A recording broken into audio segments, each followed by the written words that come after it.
চলো ঘুরে আসি। চলো। এ ভাই ফেলে দিবি না তো? ঠিক আছে চলো। সেদিন ছিল সানডে। সকাল সকাল স্নান করে পুজো দিয়ে রেডি হয়ে নিচ্ছি। কোথায় যাচ্ছি? আরে দাঁড়াও, বলবো সব বলবো। Just wait and stay tune. দেখো, বলতে বলতে রেডি হয়ে আমি বেরিয়েও পড়েছি। মাথার উপর সূর্যি মামা যেন খা করছে। দেখতে দেখতে আমার টোটোও চলে এলো। কি ভাবছো, আজকে আমি কোনো বিয়ে বাড়িতে যাচ্ছি? না, একদমই নয়। আজকে আমি কোনো বিয়ে বাড়িতেও যাচ্ছি না, আমি কোনো শ্যুটেও যাচ্ছি না। প্রতিদিনের এই কর্মব্যস্ত একঘেয়ে জীবন থেকে বেরিয়ে আজ চলেছি আমার প্রিয় মানুষটার সঙ্গে একটা গোটা দিন কাটাতে। বেরোতে না বেরোতেই ম্যাডামের ভিডিও কল। আমি কত দূরে আছি, উনি আমাকে নেওয়ার জন্য বড় রাস্তায় এসে দাঁড়িয়ে আছেন। ওনার যেন আর তরই সইছে না। সত্যি বলতে এই মানুষটার ব্যাপারে যত বলবো না ততটাই কম হবে। মাঝে মাঝে ভাবি যে তুই না থাকলে আমার কি হতো। এতক্ষণে তোমরা নিশ্চয়ই বুঝে গেছো যে আমি কোথায় যাচ্ছি। হ্যাঁ, ঠিক ধরেছো, আমি যাচ্ছি আমার বেস্টি রিয়ার বাড়িতে। আমার বাড়ি থেকে ওর বাড়ির দূরত্ব এই মোটামুটি 1 ঘন্টার মতো। আজকে বাইরে যেমন রোদ তেমন গরম। ইচ্ছে করছিল সূর্যি মামাকে ডেকে বলি, হ্যালো, তোমার হটনেসটা একটু কমাও না প্লিজ। বকবক করতে করতে মিষ্টির দোকানেও চলে এলাম। এতদিন পর বেস্টির বাড়িতে যাচ্ছি বলে কথা, একটু মিষ্টি তো নিতেই হয়। দূর থেকে ম্যাডাম দেখে ফেলেছেন যে আমি চলে এসেছি। সত্যি বলতে আজকের দিনটার জন্য আমরা দুজনেই খুব এক্সাইটেড ছিলাম। অনেক দিন পর আমরা দুজনে এমন একটা দিন পেয়েছি একসাথে কাটানোর। তবে আমারই বেরোতে একটু লেট হয়ে গেছিল। ম্যাডাম অনেকক্ষণ ওয়েট করছিলেন আমার জন্য। হাই, আমি অনেক লেট করে ফেলেছি না? কতক্ষণ দাঁড়িয়ে আছিস বল? 1 ঘন্টা ম্যাডাম দাঁড়িয়ে আছে আমার জন্য। দেখেছো কত ভালোবাসে আমাকে। ফাইনালি আমরা একসাথে হলাম অনেক দিন পর, তাও মোটামুটি 6 মাস পর। 6 মাস ধরে আমরা প্ল্যান করছি যে আমরা আমি যাব ওর বাড়িতে বা ও আসবে আমার বাড়িতে, কিন্তু ও আসতে পারিনি, তাই আজকে আমি যাচ্ছি। আর আমাদের এতদিন ধরে প্ল্যান করার পরও একসাথে হওয়া হচ্ছিল না, কারণ যেদিন আমার পড়া থাকে সেদিন উনি ফ্রি থাকে, আর যেদিন আমার পড়া থাকে সেদিন উনি ফ্রি থাকে। ওই যে ম্যাডাম তার পক্ষীরাজ নিয়ে চলে এসেছেন। এ ভাই ফেলে দিবি না তো? ঠিক আছে, ভাই করে আমরা যাচ্ছি ম্যাডামের বাড়ির উদ্দেশ্যে। চলো। তোমরা ওর মুখটা জাস্ট একবার দেখো। আমি যাওয়াতে ওর খুশি যেন আর ধরছে না।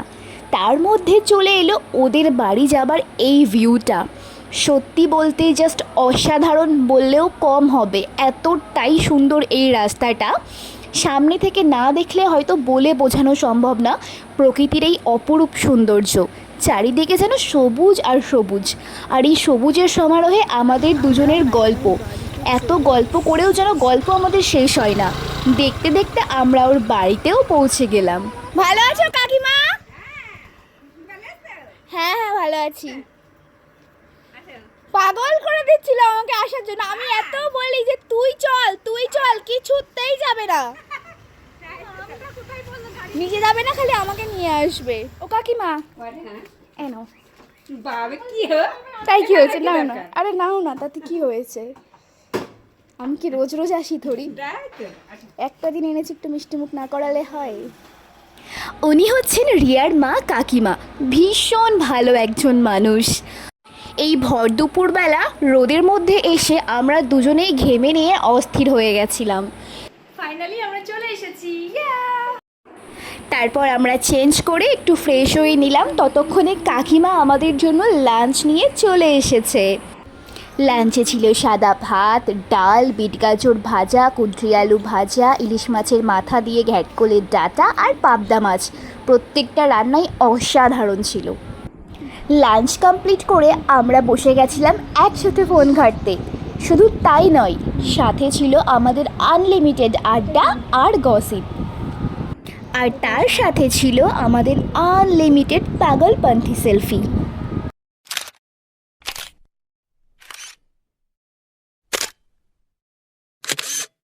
তারপর বিকেলবেলায় দুজনেই একটু হালকা করে রেডি হয়ে নিয়েছিলাম ঘুরতে যাওয়ার জন্য। মোটেই সাজেনি। গরমের মধ্যে কে সাজে ভাই? ভালো লাগে দেখ, গরমের মধ্যে সাজতে এমনি ঠিক আছে। তুমি এমনিতেই সুন্দর, তোমার সাজে লাগে না। নাটক মারিস না ভাই। হঠাৎ করে ভাবলাম আমরা আমাদের ওয়াচটা একটু এক্সচেঞ্জ করব। আমার ঘড়িটা ও পরলো আর ওরটা আমি পরলাম। দেখো তো কেমন লাগছে, কোনটা বেশি ভালো লাগছে।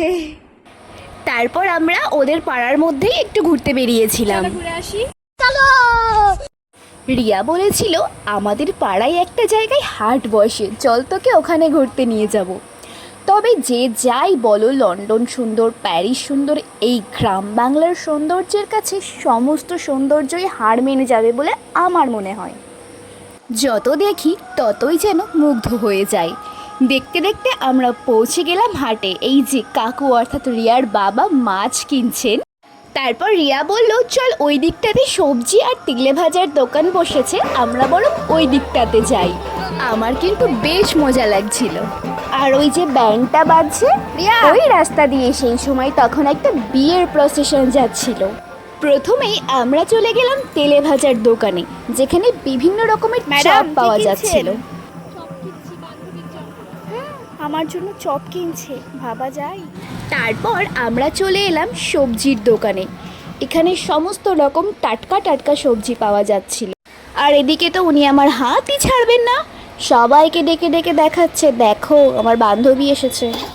এখানকার সমস্ত কেনাকাটা কমপ্লিট করে আমি আর রিয়া চললাম ওদের বাড়ির উদ্দেশ্যে। সন্ধ্যা হয়ে গেছে, বাড়িতে তো এবার ফিরতেই হবে। আর অনেক কষ্টে আমি আমার বাড়ি থেকে একটা দিন পারমিশন পেয়েছিলাম ওদের বাড়িতে থাকার জন্য। তারপর সন্ধ্যাবেলা ফেরার পর কাকিমা সুন্দর করে চা বিস্কিট দিয়ে গেল। এরিয়া কি করছিস? হ্যাঁ তোমার তো ওটাই কাজ।